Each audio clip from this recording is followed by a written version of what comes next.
Life time sex நேர்களுக்கு வணக்கங்க. இப்போது கேந்திராதிபத்திய தோஷத்தை பொறுத்த மட்டும்ங்க எல்லாருமே குழப்பிக்கிறாங்க. திரும்பவும் ஒருத்தவங்க கமெண்ட்ஸ்லேயும் கேட்டிருந்தாங்க. கேந்திராதிபத்திய தோஷம் அப்படிங்கிறது பார்த்திங்கன்னா ஏற்கனவே நான் மிதுன லக்னத்துக்கு எப்படி வரும் அப்படிங்கிறது சொல்லியிருந்தேன். இப்போது சுபக்கிரகங்கள் அதுக்கு கேந்திரத்துலேயும் இருந்தால் என்ன பண்ணும் அப்படிங்கிறதையும், மற்ற கிரகங்கள் மற்ற சுபகிரகங்களும் சுபத்துவம் அடைஞ்சு பார்வையில் இருந்தாலும் பாவக்கிரகங்களுடைய பார்வையே இல்லாமல் 7ஆம் இடத்துல இருந்தாலும் எப்படி இருக்கும் அப்படிங்கிறது. பொதுவாகவே மிதுன லக்னத்திற்கும் கன்னி லக்னத்திற்கும் குரு ஆட்சி அடைவது அவ்வளவு சிறப்பு அல்ல அப்படிங்கிறது தான். அதுவும் 10 விட 7ல் ஆட்சி அடையக்கூடாது. ஆட்சி அடைஞ்சு அது பாவக்கிரகங்களோட பார்வை இல்லாமல் இருந்துட்டால் அது பெரிய பிரச்சனைகளை அது பண்ணிடும், கல்யாணம் ஆகாது. அதே சமயம் குரு திசையும் வந்துச்சு அப்படின்னா ரொம்ப கஷ்டம். இப்போது கிரக அமைப்புகளை பொறுத்த மட்டும் இந்த குருவை ஏற்கனவே நான் சொல்லியிருந்தேன். குருவோட சூரியனுடைய பார்வையோ சேர்க்கையோ செவ்வாயினுடைய பார்வையோ சனியினுடைய பார்வையோ வந்துட்டால் அந்த குருவுக்கு கேந்திராதிபத்திய தோஷம் கிடையாது அப்படிங்கிறது. சரிங்க, அந்த கல்யாணம் ஆகிற நேரத்தில் எதுவும் பார்க்காம குரு திசையும் வந்துருச்சுன்னு வச்சுக்கோங்க, அவ்வளோதான், சுத்தமாகவே அது கல்யாணம் ஆகாமல் பண்ணிவிட்டுரும். இதுதாங்க இந்த கேந்திராதிபத்திய தோஷத்தில் இருக்கிற ஒரு முக்கியமான பிரச்சனை. அதே சமயம் இந்த குருவும் வேறு வீடுகளிலிருந்து நீசமாகவோ மறைஞ்சிருக்கும்போது அவங்களுக்கு கல்யாண வாழ்க்கை ரொம்ப நல்லாயிருக்கும். அதை பற்றி பேச வேண்டியதே இல்லை. அந்தளவுக்கு நல்ல வாழ்க்கையை அதை அமைச்சு கொடுத்துரும். 5ல் குரு இருக்காருங்க. மிதுன லக்னத்துக்கு 5ல் குரு இருக்கு. அது ஒரு விஷயமே இல்லை. அவர் நான் 5ல் இருக்கிறாரு, ஓகே, லக்னத்தை பார்க்குறாரு, நல்ல பலன்களை செய்யும், கல்யாணமும் ஆகும், அவ்வளோதான். நம்ம மிதுன லக்னத்துக்கே குரு திசை வருது, குரு அங்கே இருந்தால் ஆயிருமா, இது இங்கே இருந்தால் எதோ பற்றியும் நம்ம யோசிக்க வேண்டியதில்லை. மிதுன லக்னத்திற்கு 7ல் குரு இருக்கக்கூடாது. இருந்தால் பாவக்கிரகங்களுடைய பார்வை இருக்கணும், அவ்வளோதாங்க. பாவக்கிரகங்களுடைய பார்வை இருக்கணும். மற்ற சுபக்கிரகங்களுடைய பார்வை குருவுக்கு கிடைச்சிடக்கூடாது. அது ரொம்ப ரொம்ப முக்கியம். இதுதான் இருக்கிறதுலே மெயின் பாயிண்ட்டு.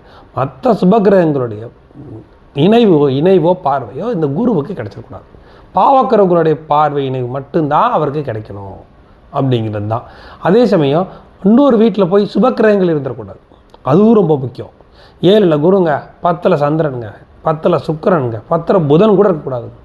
இருந்தாலும் அது சிக்கலாக கொண்டு விடும் அப்படிங்கிறதுக்கு இப்போ நான் காட்டுறேன் பாருங்க. இப்போ பார்த்துக்கோங்க, மிதுன லக்னம் போட்டிருக்காங்க. மிதுன லக்னத்திற்கு 1 2 3 4 5 6 7. 7ல் நான் குருவை போட்டிருக்கேன். குருவோட ஆட்சி வீடு, ஆட்சி வீட்டில் குரு இருக்காருங்க. இந்த குருவை செவ்வாய் இங்கேருந்து பார்த்துட்டாருங்க. இது நான் அப்புறம் சொல்கிறேன், இது இருக்கட்டும். செவ்வாய் இங்கேருந்து பார்த்துட்டாருங்க அப்படின்னா கேந்திராதிபத்திய தோஷம் கிடையாதுங்க. அதே சமயம் இங்கே சுக்கிரன் இருக்காருங்க, இது கேந்திராதிபத்திய தோஷம். எப்படின்னு கேட்டிங்கன்னா, இந்த பாபக்கிரகம் கொஞ்சம் பார்த்துட்டா கூட அவருக்கு கேந்திராதிபத்திய தோஷம் இல்லை அப்படிங்கிறதுனா, இந்த இடத்துல சுக்கிரன் இல்லாமல் இருந்தால் பரவாயில்ல. இந்த இடத்துல சுக்கிரன் இருந்துட்டார் அப்படின்னா இந்த வீடு 2 வீடு அதிக சுபத்துவமாகிருதுங்களா. இதுதான் இதில் விஷயம். இப்படி இருந்தாலும் அது கல்யாணமே ஆக விடாது. இந்த செவ்வாயும் பார்க்கலைங்க, கடுமையான கேந்திராதிபத்திய தோஷம். ஏன்னா குருவை யாருமே பார்க்கல, அதுவே தோஷம். அதுக்கு அடுத்தபடியாக இன்னொரு வீட்டில் சுக்கிரன் உச்சம், கடுமையான கேந்திராதிபத்திய தோஷம். இதுவே தோஷம், அதை விட மோசம். இதுதான் கணக்கு இல்லைங்க. இவர் இப்படி இல்லைங்க. சந்திரன் இங்கேருந்து பார்த்துட்டாருங்க. சந்திரன் உச்சம். எதுக்கு நான் இங்கே போட்டேன்னு சொல்லிடுறேன், கேட்டுக்கோங்க. சந்திரன் இங்கே உச்சம் 6 பாருங்க, இதில் வந்துடுவார். 7ஆம் பார்வையா இதை பார்க்குறாரு. 6 7 8ஆம் பார்வையாக சந்திரனை பார்த்துருவார். சந்திர அதியோகத்தில் 6 பாருங்க, 6 7 8 3 வீட்டை பார்ப்பார். அப்படி பார்க்கும்போது இந்த குருவை பார்த்துருவார். அப்போது அதுவும் கேந்திராதிபத்திய தோஷத்தில் வந்துடும். ஆனால் சனி இங்கேருந்து பார்த்துட்டாருங்க. சனி உச்சம் அடைஞ்சு பார்க்குறாரு. இப்போ கேந்திராதிபத்திய தோஷம் இல்லை, 3ஆம் பார்வையாக பார்க்கிறார் அம்சமாக. ஆனால் அதே சமயம் நீங்கள் இதையும் நோட் பண்ணிக்கணும், இந்த கிரகங்களும் பார்க்குதான்னு நோட் பண்ணிக்கணும். அதுக்காக டப்புன்னு நம்ம இதை எடுத்தோமா வேலை பாயிண்ட் முடிஞ்சிருச்சு நம்ம நினைக்க முடியாது. மற்ற கிரகங்களுடைய பார்வை ஏதோ ஒரு வகையில் இங்கே வந்துடக்கூடாது. அதாவது சுபக்கிரகங்களின் பார்வை வந்துடக்கூடாதுன்னு சொன்னேன். பாவக்கிரகங்களுடைய பார்வை வரலாம். பாவக்கிரகங்களுடைய பார்வை வருதுங்க. செவ்வாய் 4ஆம் பார்வை, சூப்பர். சனியும் பார்த்துட்டாரு, செவ்வாயும் பார்த்துட்டாரு. செவ்வாய்க்கு 1 2 3 4ஆம் பார்வையாக குருவை பார்த்துட்டார். சனி 3ஆம் பார்வையாக குருவை பார்த்துட்டார். இப்படி இருந்துட்டா இது 100% வந்து அந்த தோஷம் அடிவிட்டு போயிடும். அப்படி இல்லாமல் அந்த சனி மட்டும் பார்க்குறாரு, சனி உச்சம் பட்டு பார்க்குறது நல்ல விஷயந்தான், நல்ல பவராக தான் பார்ப்பார். இருந்தாலும் இந்த சந்திரன் பார்த்துட்டாரு, இங்கே சுக்கிரன், இந்த மாதிரி அமைப்புகள் வந்துடக்கூடாது. சுபக்கிரகங்கள் ஏதோ ஒரு வகையில் அவங்களோட தொடர்பு கொண்டுடக்கூடாது. இப்போ பாருங்க, குருவும் புதனும் இங்கே இருக்காங்க. ரொம்ப மோசமான அமைப்பு இது. லக்னத்துக்கு 7 குரு இருக்கிறதே தப்பு. புதன் சேர்ந்தான்னு வச்சுக்கோங்க, பேசுறதுக்கு ஒன்றுமே இல்லை. ஏன் கேட்டால் நான் ஏற்கனவே நம்ம சொல்லியிருக்கோம், எல்லா வீடியோலையும் சொல்லியிருக்கிறோம், சுப கிரகங்கள் குருவோட இந்த கேந்திராதிபதி, இந்த இடத்துல கேந்திராதிபதி குருவோட சேர்ந்தால் கடுமையான கேந்திராதிபதி தோஷம். அப்படி இருக்க இந்த புதனை பற்றி நம்ம என்ன பேசிகிட்டு இருக்கோம், இந்த புதன் அப்படிங்கிறவர் சுப கிரகம், இன்னொரு கேந்திரத்துக்கு அதிபதி வேறு, அவர் இந்த கேந்திரத்தில் உட்கார்ந்தது தப்பு, இந்த கேந்திராதிபதி இதே கேந்திரத்தில் இருக்கிறது ஒரு தப்பு. மூணாவது விஷயம் என்னன்னு கேட்டிங்கன்னா, இந்த புதன் யாரோட சேராரோ அவங்களாவே மாறிடுவார். இப்போ புதன் வந்து பாவகிரகத்தோட சேர்ந்து பாவகிரகமாக மாறுவார்.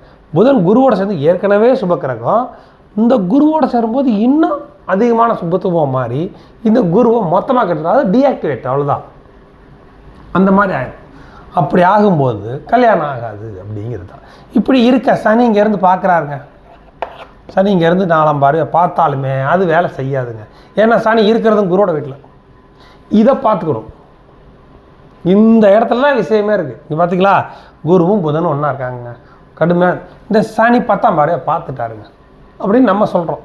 10ஆம் பார்வையை பார்க்குறாரு. எப்படி 1 2 3 4 5 6 7 8 9 10 10ஆம் பார்வையாக குருவையும் புதனையும் பார்த்துட்டார். அப்படிங்கிறப்ப தோஷம் அடிபட்டு போயிடும் நம்ம நினைக்கிறோம்.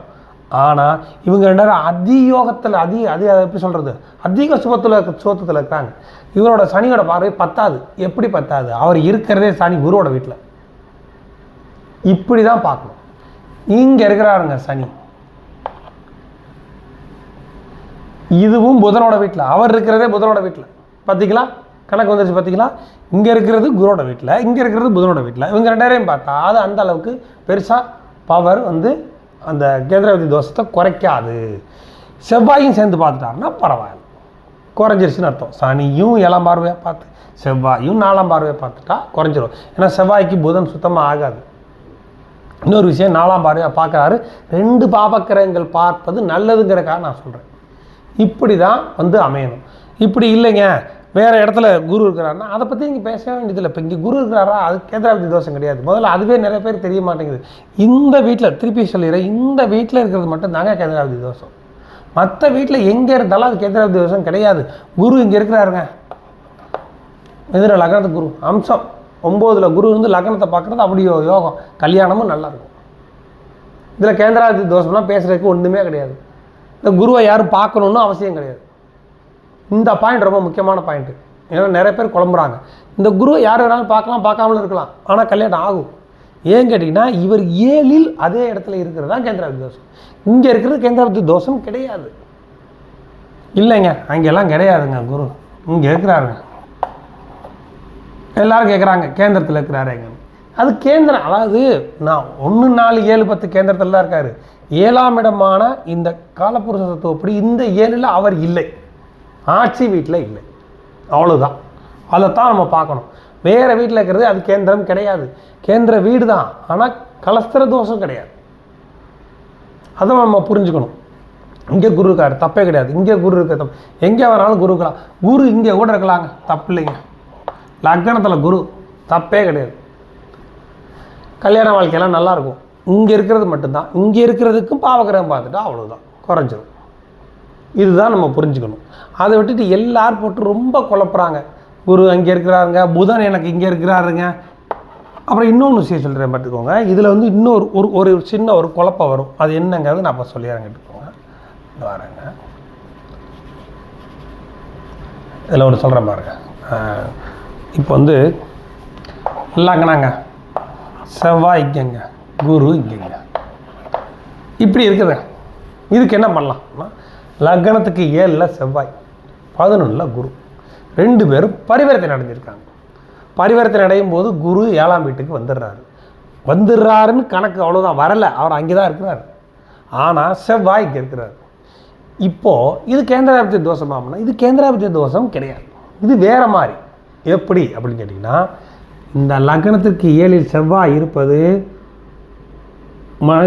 காணா இருந்தால் பெண்ணாக இருந்தால் ஆணை பாதிக்கும். ஒரு பாயிண்ட். பரிவர்த்தனை அடைஞ்சிருந்தாலும் அது பண்ணும். அதே சமயம் இந்த பரிவர்த்தனை அடைஞ்சதுனால குரு மேலே இருக்கிறதுனால 7ஆம் அதிபதி 11ஆம் இடம் ஏறுகிறார். 7ஆம் அதிபதி 11ஆம் இடம் ஏறுகிறார்.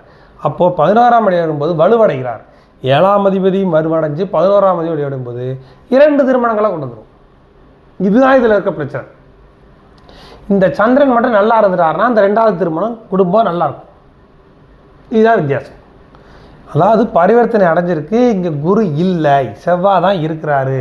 இருந்தாலும் 7ல் செவ்வாய் இருக்கிற தோஷத்தை கொடுத்துட்டு 7ஆம் அதிபதி 11ஆம் இடம் ஏறி இருக்காரா, அதனால 2 திருமணங்களை கொடுத்துருவார். பரிவர்த்தனை அடைஞ்சிருக்கிறதுனால முதல் திருமணத்தோட 2வது திருமணம் நல்லா அமையும். அது அந்த குடும்பமும் நல்லா இருக்கணுமா அப்படின்னு பார்த்தா அந்த 2ஆம் இடத்தையும் பார்த்துக்கணும். சந்திரன் எங்கே இருக்கிறாரு, நல்லா இருக்கிறாரான்னு பார்க்கணும். 2ஆம் வீட்டில் சனியோ ராகு கேதுவோ இல்லாமல் இருந்துட்டா அந்த குடும்பம் நல்லா இருக்கணும்னா 2வது கல்யாணமும் பண்ணி அது திருப்தி இல்லாமல் இருக்கும். அவ்வளோதான். இதுதான் இதில் வர்ற வித்தியாசம். அதுக்காக நம்ம எல்லாத்தையும் அப்படி கணக்கு போட முடியாது. இப்போ 7ம் 11ம் பரிவர்த்தனை அடைஞ்சிருக்கு. ஓகே, இந்த இடத்துல செவ்வாய் வேறு இடத்துல இருக்கிறாருங்க அப்படிங்கிறக்காக உடனே 2 திருமணமா அப்படிலாம் கணக்கு பண்ண முடியாது. இந்த பரிவர்த்தனை அடையும் போது 7ம் வலுவடையுது, 11ம் வலுவடையுது. அதனால 2 திருமணங்களை கொடுக்கும் அப்படிங்கிறது. அதே மாதிரி வேறு ஏதாச்சும் இதே மிதுன லக்னத்தில் வேறு ஏதாச்சும் குழப்பம் இருக்குதுனாலும் நீங்கள் சொல்லுங்கள், அது என்ன சொல்கிறேன்.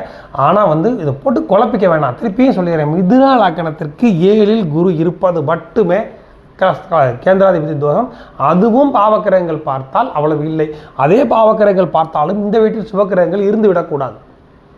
அதுவும் முக்கியம். கூடவும் இருந்துடக்கூடாது.